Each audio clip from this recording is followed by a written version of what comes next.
Le festival Lumière organisé à Lyon avait la ferme intention de rendre hommage à Jane Birkin.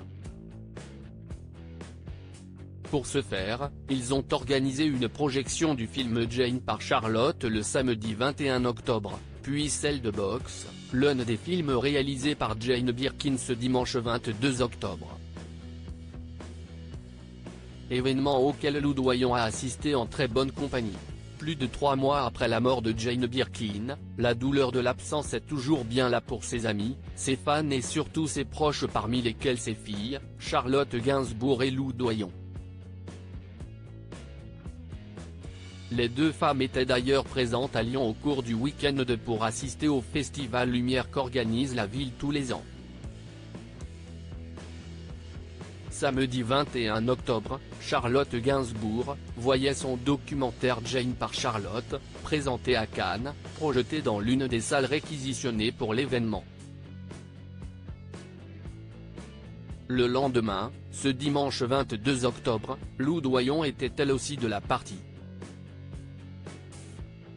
L'artiste de 41 ans venait assister à la projection de Box, le dernier film réalisé par sa maman Jane Birkin, mettant en scène Adèle Exarchopoulos dans ses jeunes années, Géraldine Chaplin ou encore le regretté Michel Piccoli. Ne pas assister à cet hommage était impensable pour Lou Doyon.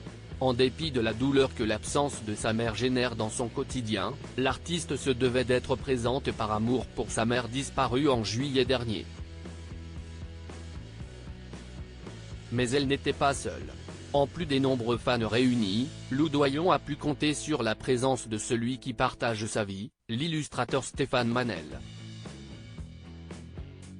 Il s'agissait d'ailleurs d'une de leurs premières sorties officielles ensemble. Un couple discret. Lou Doyon et Stéphane Manel ne sont pas du genre à multiplier les déclarations sur les réseaux sociaux.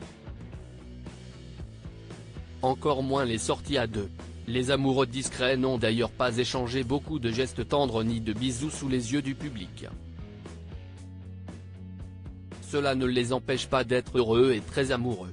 L'année dernière, au mois de juillet, Lou Doyon mettait d'ailleurs au monde leur premier enfant. Un garçon prénommé Laszlo et qui fait le bonheur de ses parents et de tout le clan. En 2014, Jane Birkin s'était d'ailleurs penchée comme rarement sur son rôle de grand-mère. Jamie, faire des conneries avec tes enfants. Partir sur des barques sur le bois de Boulogne et faire des pique-niques. Pas penser à quelle heure on va rentrer, avait-elle indiqué sur Europe 1. Si Laszlo n'aura pas eu la chance de partager de nombreux moments comme celui-là comme ont pu le faire Roman Kermadec, Ben Attal ou encore Marlowe, les garçons de Kate Barry, Charlotte Gainsbourg et Lou Doyon, note de la rédaction, nul doute que sa maman saura lui rappeler de merveilleux souvenirs.